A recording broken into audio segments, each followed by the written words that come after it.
Hi everyone, it's Mrs. Fry. Happy Friday.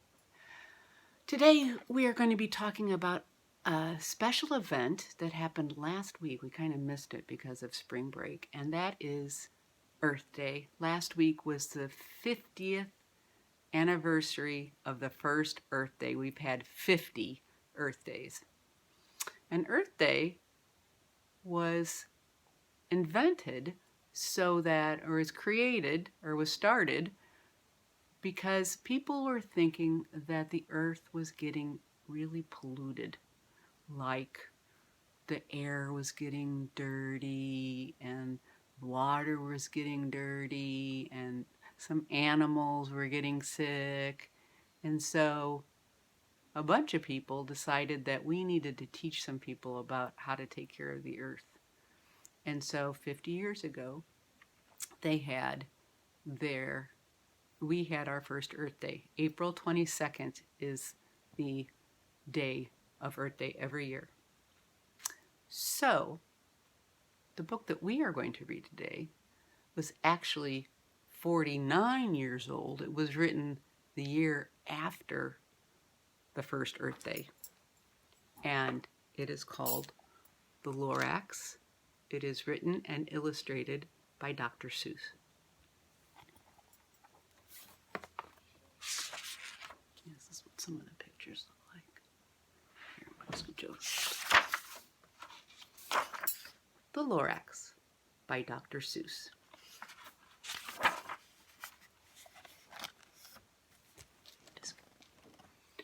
At the far end of town, where the grickle grass grows, and the wind smells slow and sour when it blows, and no birds ever sing excepting old crows, is the street of the lifted Lorax.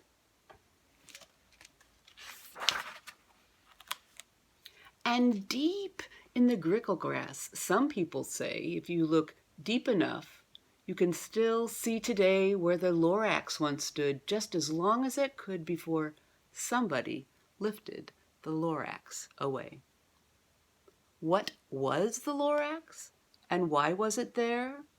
And why was it lifted and taken somewhere from the far end of town where the grickle grass grows? The old Onceler still lives there. Ask him. He knows.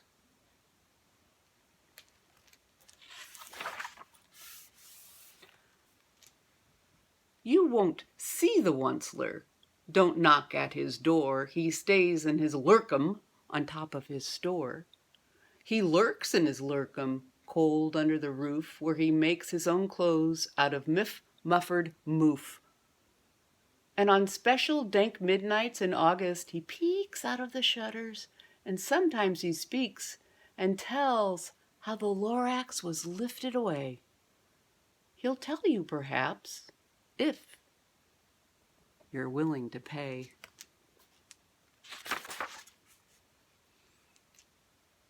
On the end of a rope, he lets down a tin pail, and you have to toss in 15 cents and a nail and the shell of a great-great-great-grandfather snail.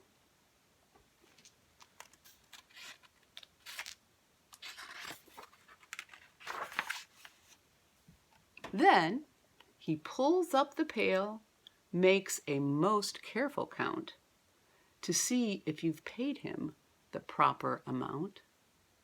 Then he hides what you've paid him away in his snub, his secret strange hole in his grubulous glove, and he grunts, I will call you by whisper-ma-phone, for the secrets I tell you are for your ears alone.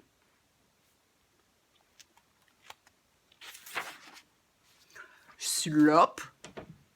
Down slups the whisper-ma-phone to your ear, and the old Onceler's whispers are not very clear, since they have to come down through a snurgly hose, and he sounds if he had smallish bees up his nose. Now I'll tell you, he says, his teeth sounding gray, how the Lorax got lifted and taken away. It all started way back such a long, long time back. ...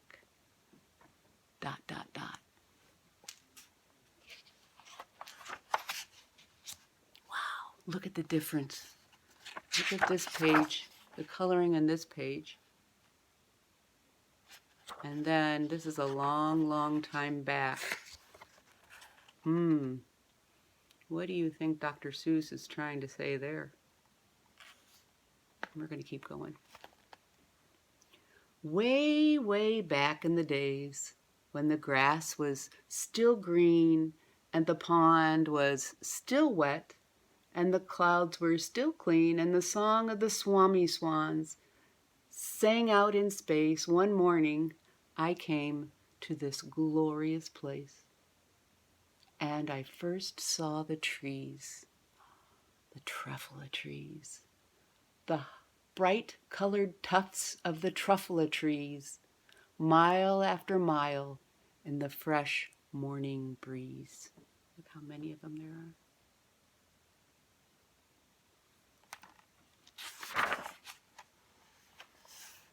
And under the trees, I saw brown barbaloots frisking about in their barbaloot suits as they played in the shade and ate truffula fruits. From the rippleless pond came the comfortable sound of the humming fish humming while splashing around.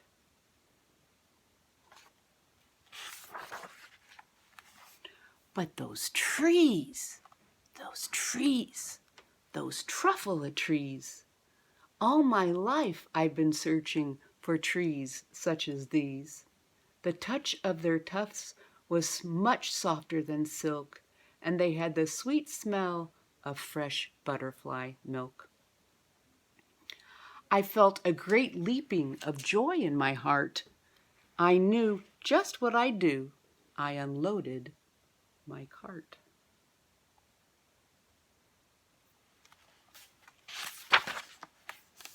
In no time at all, I had built a small shop. Then I chopped down a truffula tree with one chop.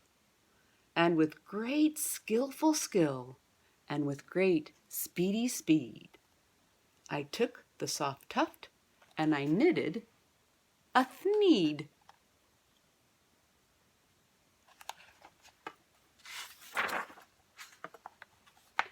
The instant I finished, I heard a gazump.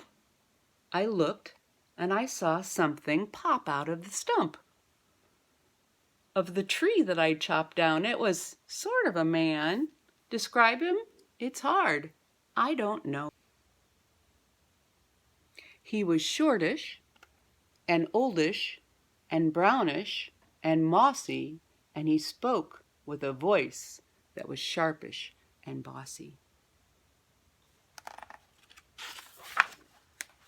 "Mister," he said with a sawdusty sneeze, "I am the Lorax. I speak for the trees.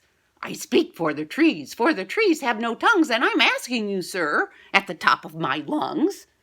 He was very upset, and he shouted and puffed, "What's that thing you've made out of my truffula tuft?"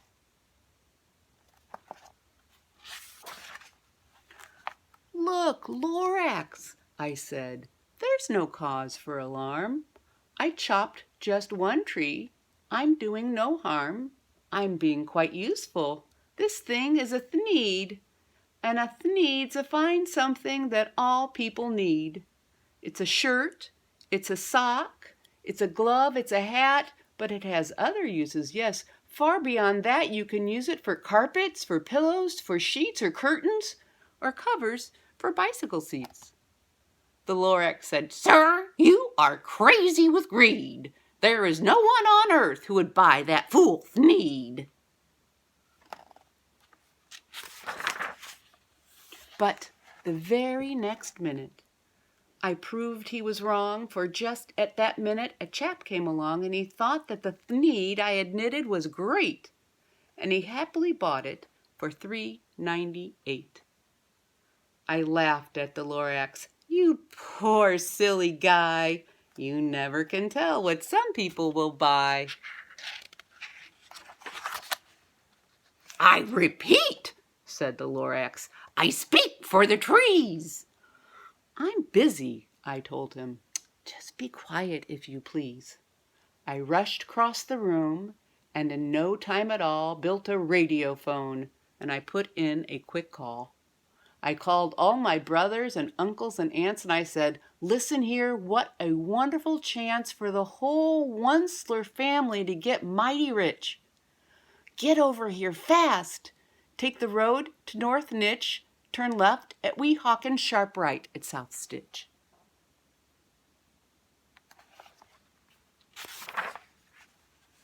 And in no time at all, in the factory I built, the whole Onceler family was working full tilt. We were all knitting thneeds, just as busy as bees, to the sound of the chopping of truffula trees. Then, oh, baby, oh, how my business did grow. Now chopping one tree at a time was too slow. So I quickly invented my super axe hacker, which whacked off 4 truffula trees at one smacker. We were making thneeds 4 times as fast as before. And that Lorax, he didn't show up here anymore.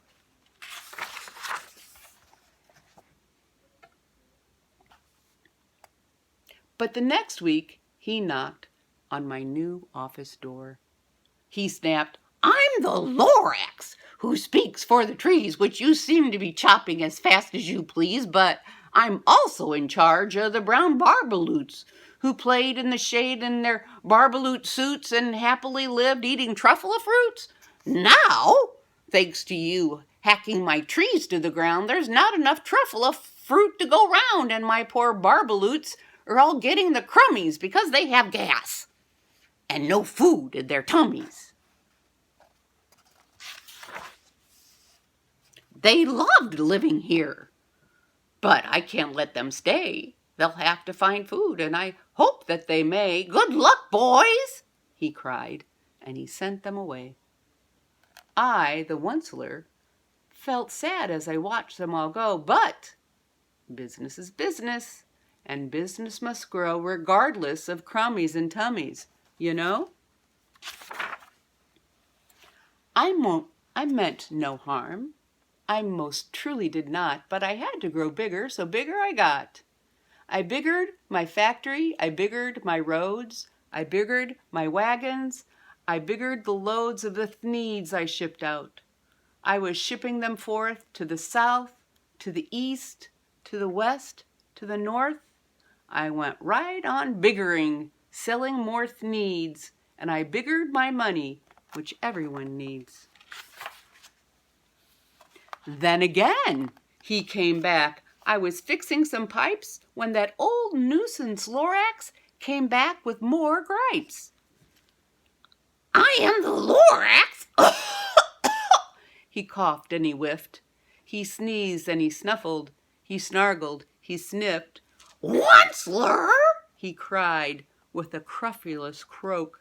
Onceler, you're making such smogulous smoke! My poor swami swans, why, they can't sing a note. No one can sing who has smog in his throat.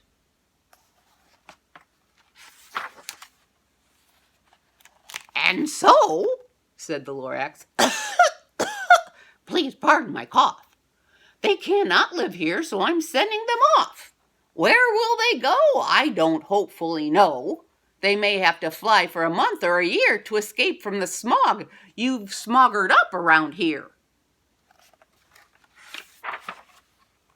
What's more, snapped the Lorax. His dander was up. Let me say a few words about Gluppity-Glup. Your machinery chugs on day and night without stop making Gluppity-Glup. Also, Schloppity-Schlop. And what do you do with this leftover goo? I'll show you, you dirty old Onceler man, you. You're glumping the pond where the humming fish hummed. No more can they hum, for their gills are all gummed, so I'm sending them off. Oh, their future is dreary.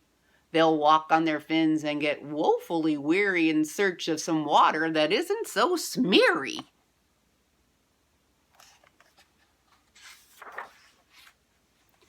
And then I got mad. I got terribly mad. I yelled at the Lorax, "Now listen here, Dad. All you do is yap, yap, and say bad, bad, bad, bad. Well, I have my right, sir, and I'm telling you I intend to go on doing just what I do. And for your information, you Lorax, I'm figuring on biggering and biggering and biggering and biggering, turning more truffula trees into the needs which everyone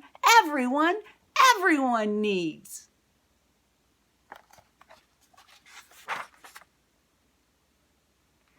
And at that very moment, we heard a loud whack.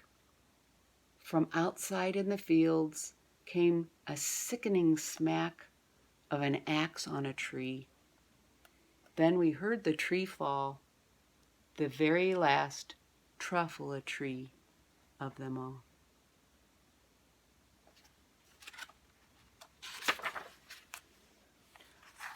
No more trees, no more needs, no more work to be done.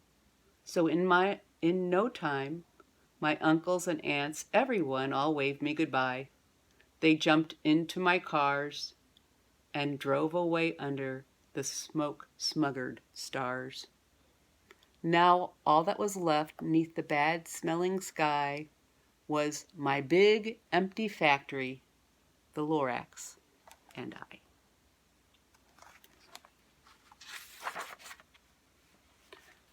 The Lorax said nothing, just gave me a glance, just gave me a very sad, sad backward glance as he lifted himself by the seat of his pants. And I'll never forget the grim look on his face when he hoisted himself and took leave of this place through a hole in the smog without leaving a trace.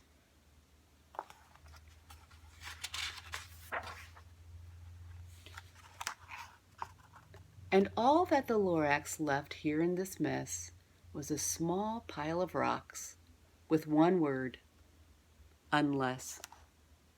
Whatever that meant, well, I just couldn't guess. That was long, long ago, but each day since that day, I've sat here and worried away through the years, while my buildings have fallen apart. I've worried about it with all of my heart.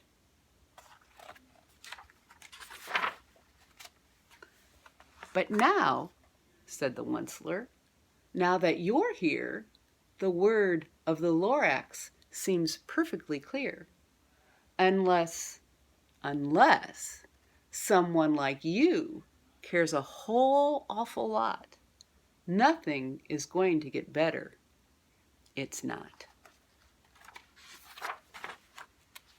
So catch, calls the Onceler.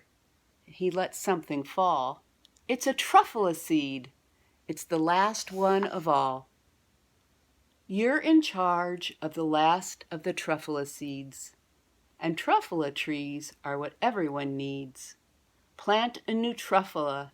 Treat it with care. Give it clean water and feed it fresh air. Grow a forest. Protect it from axes that hack. Then the Lorax and all of his friends, they may come back.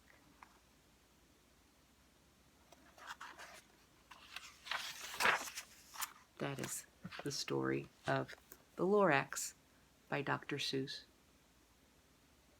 Every little bit helps. Make every day Earth Day. Have fun. We'll see you next week. And if you have any questions, I have office hours on Friday from 11 to 1. And I can put the link on the blog so you'll know how to get a hold of me that way. And if you want to send me an email, I will send you something right back. If you guys have any requests for books to read, let me know. I'll see what I can do. Have a great weekend. We'll see you next week. Bye.